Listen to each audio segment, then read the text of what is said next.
All right, thanks for coming on, Coach. You guys were one of the first teams to find out that your season was going to get canceled this fall due to COVID. So what was your thoughts when that happened? What was the rest of the team's thoughts?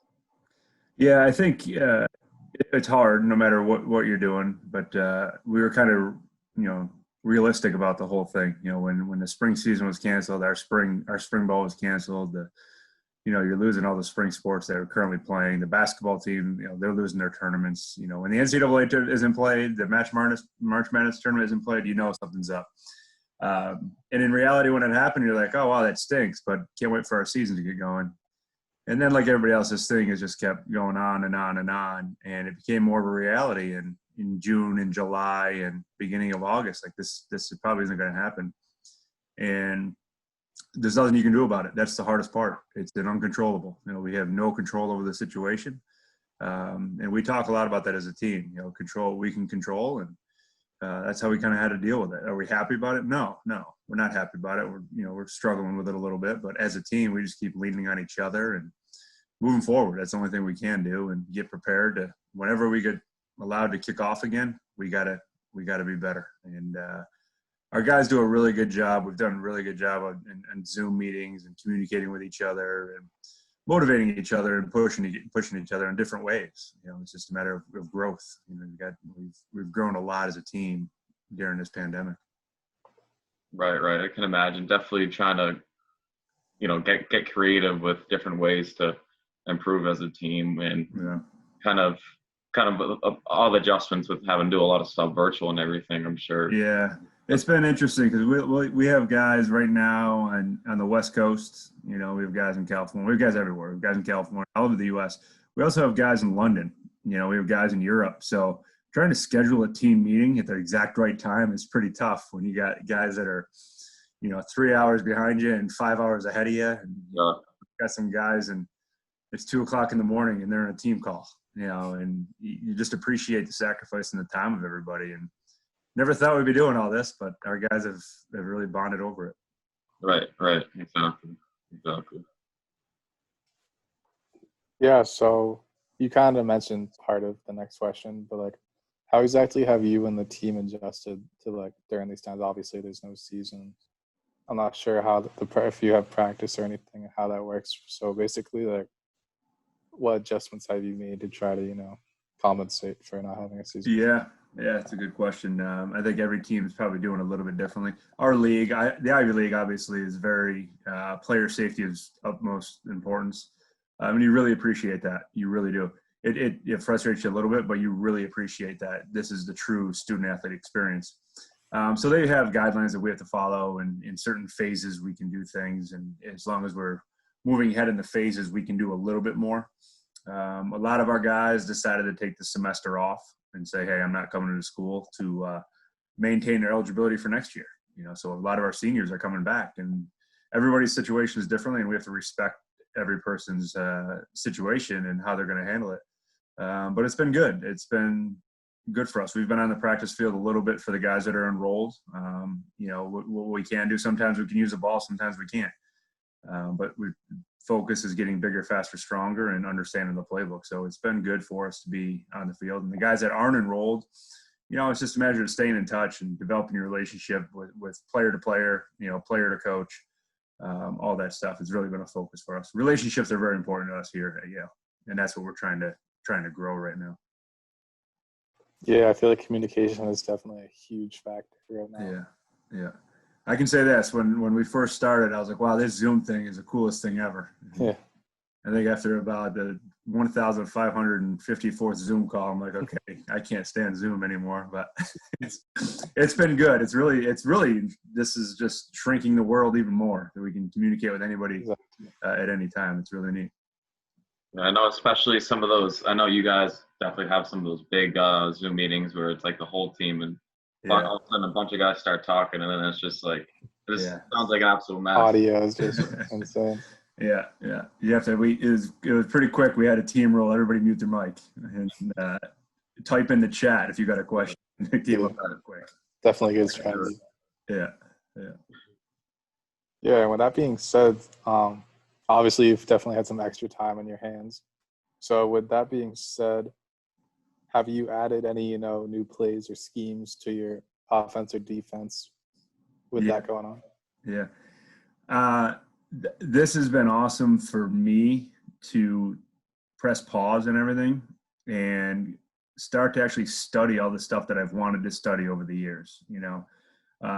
As a quarterbacks coach, breaking down the mechanics of the quarterback and how it's progressed over the years, and why is Patrick Mahomes Patrick Mahomes? Why is Russ Wilson Russ Wilson? Why is Tom Brady still playing? And really get a chance to study their art and what they're putting out there. So for me, it's been, you don't really have time when you're going so fast. But this has been really a chance to slow down, take a peek at what they're doing. What makes these teams so good offensively? What are they doing differently? What fits our system? What are some different things that we could add? And then just trying to have growth professionally. If you're sitting here and just resting in your laurels, you're not going to last very long. You got to find ways to grow over and over again. And I think our staff does a phenomenal job of pushing each other and trying to grow in different ways. And just sitting back and watching them as a fan, watching the NFL games, watching the college games as a fan, because you never do it. I've never watched this much NFL football in my life. Because usually on Sundays you're cooked. You're going all day, getting ready for your next game. And so I think that's probably the number one thing, is growing as a just professionally and seeing what other teams are doing and what makes them great. Yeah, for sure. Oh, my bad. Very good. No, yeah. I was just. I think that's a great way to put it, is just to kind of try to take advantage of some of this extra time that you have on your hands, just to kind of, like you said, take a look back at some things that maybe you haven't been able to in the past. Right. It's been good. It's been really good. Yeah, I was basically going to say the same thing. So, especially during these times, and obviously at Yale, you guys are a very prestigious academic school, right? So, not only during these times, but just in general, just to kind of talk about the importance of academics, especially for student athletes. Yeah, especially here. It's it's 1A and 1B. When you get to division, whatever, in college, you get to 1A and 1B, academics and athletics. The coaches want you for 40 hours a week, and the teachers want you for 40 hours a week, and you're running out of hours quickly. So it's interesting, and our kids do a great job of it. And I think I give Coach Reno, our head coach, the utmost credit for handling it with what our kids' schedules are. He doesn't tell a kid what his major should be. If a kid wants to be engineering major, great, be an engineering. You want to be a doctor, be a doctor. We know there's going to be some sacrifice there, and it's got to be both ways. The kid's got to sacrifice a little bit, and we have to sacrifice a little bit too. And with our schedule and when we're having practice, when we're whatever we're doing, and that's been really neat to see. And the growth we've had as a program is understanding the balance of the academic and the athletics. That's why kids are coming here. That's the kids we want. We want kids that love football, but also understand that the 40-year plan, not just a 4-year plan, has been the saying everybody's using, and it's really true. We got guys that want to go to the NFL, and then after that, what are you going to do? If the NFL dream runs out, what are you going to do with that? And you get a degree from a prestigious school, it's going to set value to yourself. Mm-hmm. Absolutely. That's actually a good point, because one of the last coaches we had on, he was talking about how the average lifespan in the NFL is 3 years. So, usually guys after that 3 years, they're like 25. Yeah. So you still have the rest of your life after that. So you need to have, more plans set in place other than just playing football. You get that. I think that's when the pension kicks in the NFL, and they don't want everybody on that, so they want to get you out. Exactly. Business. The NFL is a business. We all know that, so they don't want you around. So they're going to move on to the next guy, the younger guy that comes in. And what are you doing when you get kicked to the curb? No matter how good you are, how bad you are, what do you do when you kick to the curb? And that's what we really stress to our guys. Our kids are focused, and they do a great job, and they understand the big picture, and that's why we try to recruit those kids. Right. Absolutely. So now just talk about last season a little. Obviously, you guys had a fantastic season. I followed you guys the whole year, just looking out for my old Zavarian teammates and everything like that. But you guys had a great season overall. So what was it? Talk about what it was like to be a part of that. Yeah, I think it was special because at the beginning of the year we were struggling, we struggled out of the gate and trying to find ourselves. I know offensively, we really struggled early. We had a few pieces of the puzzle missing. And, whether it was just not healthy or just practice wise, we weren't on the same page. And I'd say probably about, we were 3-0 and we went up to Dartmouth and didn't play well. And they gave it to us, and it was humbling. And then we went down to Richmond and had one of the best comebacks in our history. And that really spurred us to get going. We scored 2 touchdowns in under 2 minutes, and to win the game, we covered an onside kick, and we win the game by 1. First time we took the lead, it was 7 seconds left in the game. And our kids, I think that sparked them. And then after that, we really got rolling and went on a little run, and I think we went down and played Princeton, and that's probably the best team football we played all year, offensively, defensively, special teams. And then we played the big game at home, and we had a very similar comeback that it was good for us because we were in a bad situation. We were down by 2 scores with 4 minutes to go, and we had 90 yards to go. And our kids didn't panic, and that was probably the most fun I've had as a coach, just to sit back and be like, okay, we're either going to do it or we're not, and we prefer to do this thing, so let's go.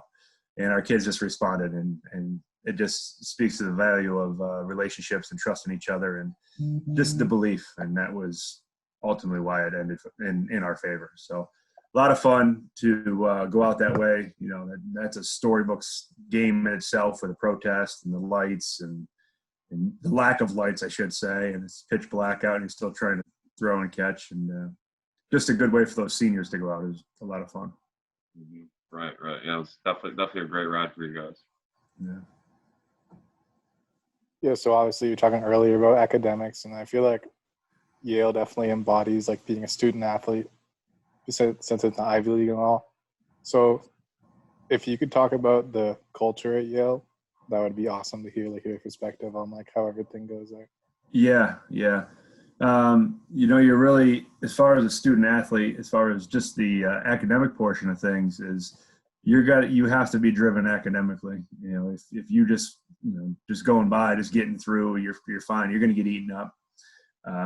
Now they have such good academic structure, academic support to help any student all the way through. And the way the university is set up, there's a dean and there's a head of a college. And in your college, your residential college is kind of your community.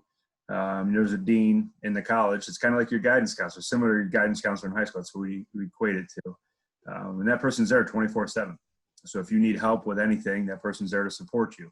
Your head of college is there to support you. The assistant dean is there to support you. And these families kind of live within the residential college. And part of the thing about Yale, I think, is interesting, is our guys don't live with each other. They live with the students. They live with the regular student body. And we tell kids all the time, you're probably not going to have a teammate as a roommate. You're hopefully have one from your region, and you're lucky if you have one that speaks English, because we have kids from all over the world, and that is part of what makes Yale different, is that you have to adjust and grow that way, and it helps you grow as a person. And it's interesting because the tightest group we have is our team. We're very tight when you get together and you have something in common with the game of football, and you just grow. So we have 110 guys that truly, you come in as a freshman, you can't tell the freshmen from the seniors. And that's part of Coach Reno's philosophy is, hey, we're all in this together, and he's really driven that home for our guys.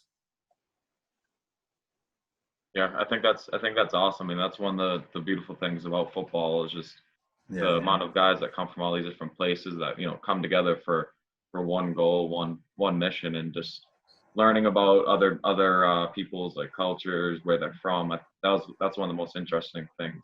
That I experienced during my time in college, and being around guys like that. Absolutely. So now kind of getting on the recruiting side a little, we like to help out a lot of our athletes, who are in high school that want to go on to the next level and keep playing. So what are some things that you suggest for high schoolers that, want to get recruited and play football at the next level? Yeah, I think you got to put your best self out there. Academics matter. So don't just go through the motions in the classroom. Academics matter. Not everybody's going to the Ivy League. We say that every year. It's hard. It's hard to go to the Ivy League. You have to be driven academically. I also say this: there's a school for everybody. there's a place to play for everybody. If you're serious about playing college football, there's a home for you. There's enough Division I programs, Division II, Division III, even down in the NAIA. I know that's not big in the Northeast, but there's a place for somebody, wherever you want to go, you can find a home to play college football. It's just how much do you love the game? High school is high school, junior high school, all that stuff. That's fun. You're playing with your buddies. You don't do that anymore. It means something a little bit more when you go to college, and it's how much do you love the game? How much are you willing to sacrifice? You go from being the man in high school to just being another guy in college. How much are you willing to drive yourself to be the man again? So it's really interesting. I think that's the part when guys can wrap their heads around that. I got to do a little bit more work to play at the next level. I always equated the kids when you were in the junior varsity and you went to the varsity, that was pretty scary. Well, now you're going from the varsity back to the junior varsity and college level. It's scary again. And you've got to just get over that hump and get ready to rely back on your athletic ability and then take that next step forward. So I tell kids, you got to work. Everybody works. I don't think people understand how hard these college athletes really do work and the amount of time they're putting into their craft. There's going to be early mornings. There's times we're on the field at 5:30 in the morning, 6 o'clock in the morning. And there's times we've had to be on the field at 9 o'clock at night. So you got to kind of balance what you're doing, and you do still have to go to class. You do still have to get your academics done. You do have to go to those labs. You still have to be a student. So you have to do it. And I'd say the sport of football, and when you get to the collegiate level, it's a year-round sport. That's a little bit different than high school, where it's, you probably lifted a little bit. You're probably playing another sport. Hopefully you're playing another sport, doing something else, competing in another way. When you get to the collegiate level, it's a year-round commitment. You're going to play football in the fall, and you're going to lift from December when the season's done all the way until August, and you get some training in there and just continue to develop your body. That's when you grow the most. Mm-hmm. Yeah, definitely. I know you mentioned it a little bit, but what do you suggest, or some kind of advice for guys going into their freshman year of college? Because obviously, like you said, it's a huge adjustment from being the man to where now everyone's the man. You come in with an aggressive mindset, obviously. Like, you want to go and prove yourself. You have to show everything you have and trust it, but also be humble. You don't know everything. You really, to be honest with you, you don't know anything. And if you go into that mindset that, hey, I'm just here, I'm trying to give everything I got for this team and do whatever I can and just learn, ask questions, that's going to be a great attitude. You're going to be accepted by your teammates a lot quicker than you coming in and thinking you have all the answers, because you really don't know anything. You're going to go into a team and you're going to be speaking a completely different language. What language you spoke in high school as far as X's and O's is going to be completely different going into college. So asking questions and, making sure you're accountable, making sure you're where you're supposed to be, when you're supposed to be there, be early, be on time. All those little things, that matters to coaches. So when you come into as a freshman, ask the upperclassmen what you should be doing and where you need to be. Those guys, they were in your shoes a year, 2 years, 3 years prior, and they're willing to help. They should be willing to help you. If they're not, then you're probably in the wrong program. But you've got to come in humble, but you got to also be willing to get after it and willing to work. Yeah, I think that's a great point. Like you said, using the upperclassmen as resources, because obviously they've already been through it, and that's something I'd try to do later on in my college career, was really help out the younger guys with that process and everything. Yeah, and with that, obviously, the upperclassmen take a huge role in the team, as they usually get advantages on the roster spots and the depth chart. So, have you had a particular team you've coached that was your favorite? And if so, what made them stand out? I don't know if you have a favorite, or this, it's going to cause some controversy between. Yeah, that's a loaded question that I'm gonna dodge. I'll tell you that right now. I think each place I've been, I've had. I think you have a better relationship, or a different relationship with each program, each kid, each team. I've had a lot of good times with a lot of good players, and they're all special, to be honest with you. Even the tough seasons, you don't have the mountains without the valleys. And even some of those tough seasons, you learn a lot. You learn a lot from the kids. You learn a lot about yourself. what to do, what's a good thing to do, what's a bad thing to do. The team that we just had here was a special group. These, as a quarterback, it was a 4-year starter, and he and I had a very close relationship, and he was awesome. And we have 2 kids behind him. I'm very close with those guys too, and I'm excited for their growth as well. When you go back to prior years, close with a lot of guys, and just watching kids develop and grow, it makes it special. And that's why you get into this, certainly not into this. If you get in it for the money, you're not going to last very long. It's just not going to work out for you because you're focused on that. You get in it because you love the game and because you want to help people grow. You want to help kids grow into adults and help kids develop those kids and understand what you have is value. We have value as coaches, and we got to continue to do that. But one specific team, nope, not doing it. Understandable.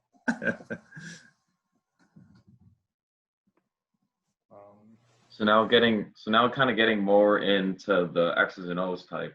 So do you have a particular favorite passing concept that you really like to call, or one that you really liked as a player as well?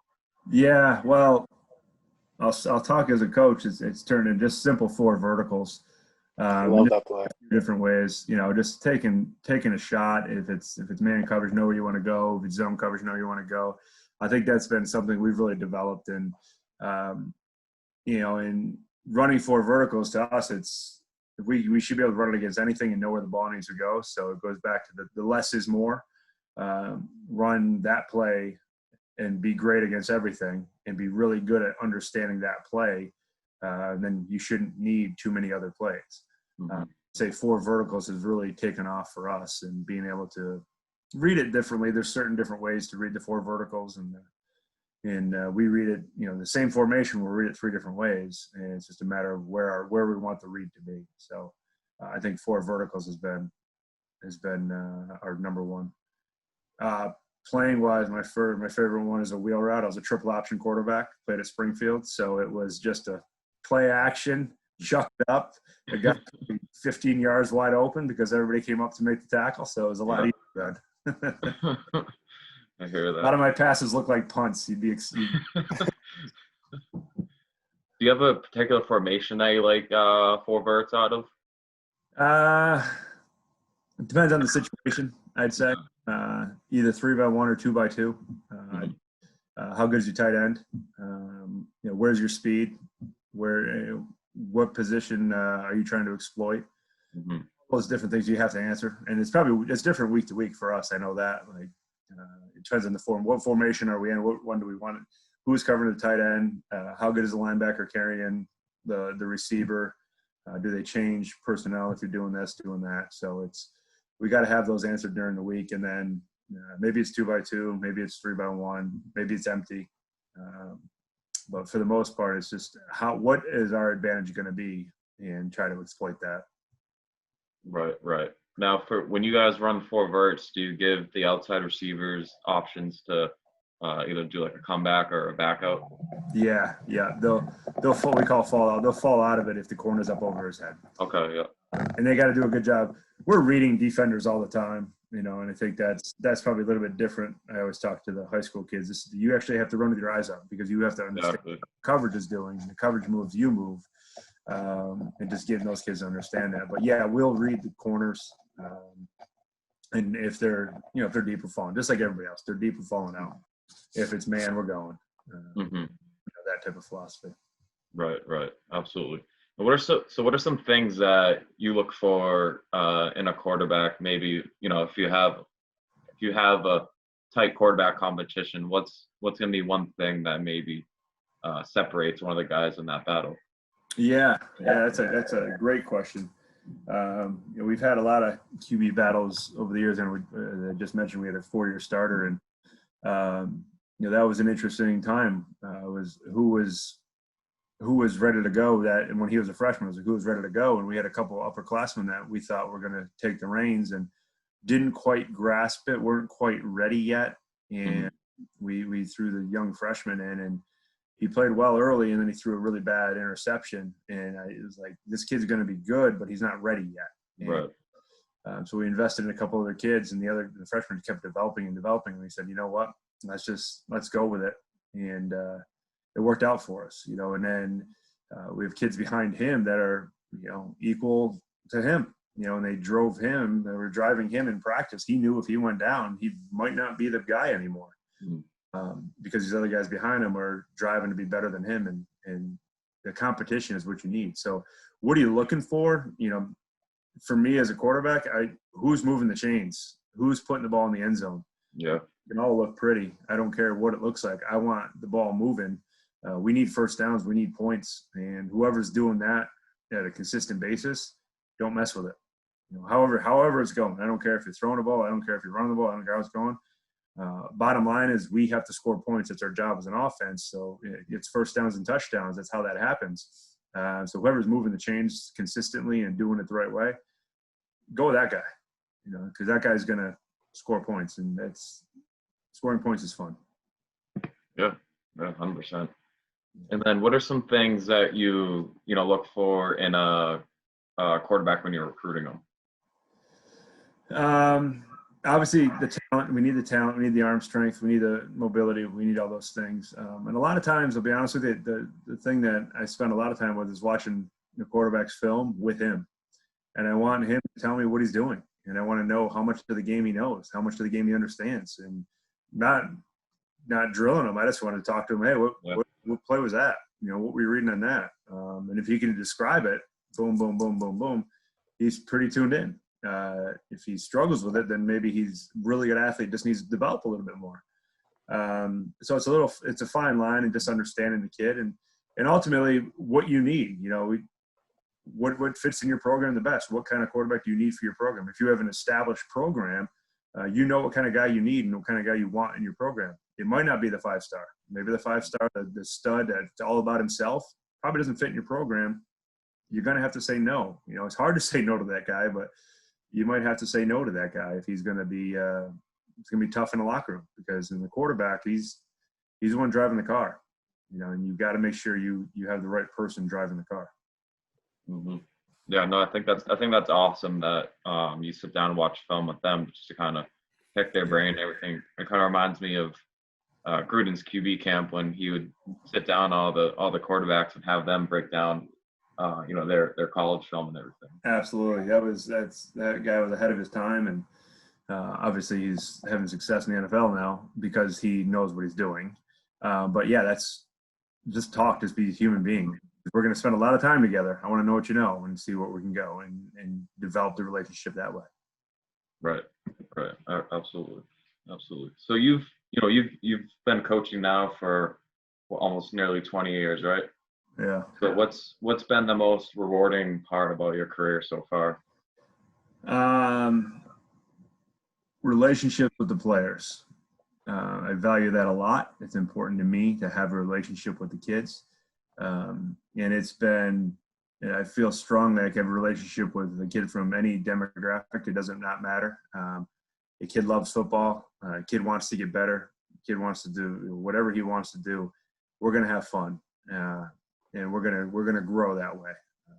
From my time down south to my time up in Maine to here at Yale, it's been a lot of fun, and that's the most important. That's what comes back to me when you mentioned 20 years, which is freaking scary to me. That's what comes back to me is the instant you ask that question, it's relationships with the players. Because I can tell you about a lot of the guys I've coached, I can't remember half the scores. I don't remember any of the scores of the games. I remember games we won, thrillers we won, heartbreakers we lost. Those stick out. But consistently, it's the players that I remember. And, I always look up, try to, when I have some time, find where these guys are, what are they doing now? And it's awesome to see, just connect with them again and just get caught up and see how much they've grown over the years. You forget that. Yeah, your career keeps going and you keep coaching and you keep getting older, but that 18-year-old recruit you had 20 years ago he's a dad of 3 now and he's a professional, and it's awesome to see those things. Mm-hmm. Yeah, absolutely. That's kind of similar to one of the other coaches we had on. He said that it's what's great to see once the guys graduate, just seeing them kind of develop into men, getting their families, getting their own houses, big jobs, all that stuff. Yeah. That's the rewarding part. That's what I mentioned. Mm-hmm. in it for the money, you're gonna miss that part of it. If you do it for that, you're gonna enjoy every day of your life. Right. Yeah, it's almost like, you know, a job that doesn't feel like a job. It's like you never work a day in your life. Yeah, it's the greatest quote ever. It was meant for football coaches. Exactly. Yeah, and then the last question is just kind of, you know, just like a fun one is like, outside of football, do you have any like hobbies that, you know, the common public may not know about? Like, what do you do in your free time? Yeah. Sure. Right now, I'm running around youth sport after youth sport after youth sport with 3 kids, and you know, doing all that stuff, which has been great. That's one of the blessings of this fall is I've watched a lot of fall baseball. I've been helping coach my son's football teams and watching my daughter play soccer, and that's all the stuff I wouldn't be doing. I wouldn't see any of that stuff if we were having a season and continuing to go. So, you know, you always find the positives, you know, and as Matthew McConaughey says, that's a green light. You know, this has been a green light to spend some time and spend some time with the family. So that's been good. Like to run. That's probably a hobby. I like to run. That's where I get a lot of my thinking done is get up early, go for a run in the morning. And that's probably one of my hobbies. And, you know, with the kids, I don't play as much golf as I'd like to. I like to play a lot of golf, but not too much. But my hobby is being a dad, I guess. You can't go wrong there. No. I wouldn't change it anyway.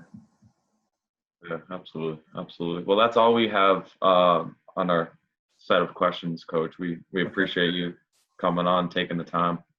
Absolutely, guys. This is awesome, and I appreciate you guys reaching out, and it's great to get a chance to talk with you guys and keep doing what you're doing. This is, like we talked off, it's as much as we can give back to this game, it's rewarded us a lot, and as much as I can give back, you guys can give back.